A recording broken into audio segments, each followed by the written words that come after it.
La social-démocratie à l'épreuve de l'épineux dossier des retraites. Après la consultation des partenaires sociaux début juillet, le Premier ministre présente les 26 et 27 août l'avant-projet de loi du gouvernement. Les grandes lignes ont été arrêtées, elles sont pour l'essentiel connues. Premier point, l'allongement progressif de la durée de cotisation, a priori après 2020. Deuxième idée, la hausse de la CSG tient la corde. Avantage, une rentrée immédiate d'argent, 0,1 point de cotisation supplémentaire rapporte 1 milliard d'euros dans les caisses de la sécurité sociale. Autre possibilité, que se réserve l'exécutif, augmenter légèrement les charges des entreprises. Des perspectives qui divisent. Le nouveau patron du MEDEF rejette toute hausse de la fiscalité.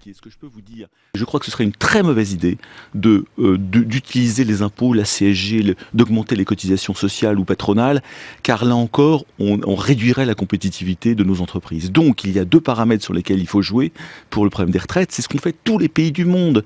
C'est la durée de cotisation qu'il faut augmenter un petit peu de 41 à 43 annuités et d'augmenter l'âge légal de 62 à 63 à l'horizon 2020. Autres interlocuteurs, autres intérêts. La CGT et Force ouvrière appellent à une journée de mobilisation le 10 septembre. Objectif, faire pression sur le gouvernement pour éviter la hausse de la durée de cotisation. Une mobilisation dont la portée dépendra de l'ampleur du mouvement et de la détermination du gouvernement qui présentera son projet de loi le 18 septembre en Conseil des ministres avant son examen cet automne au Parlement.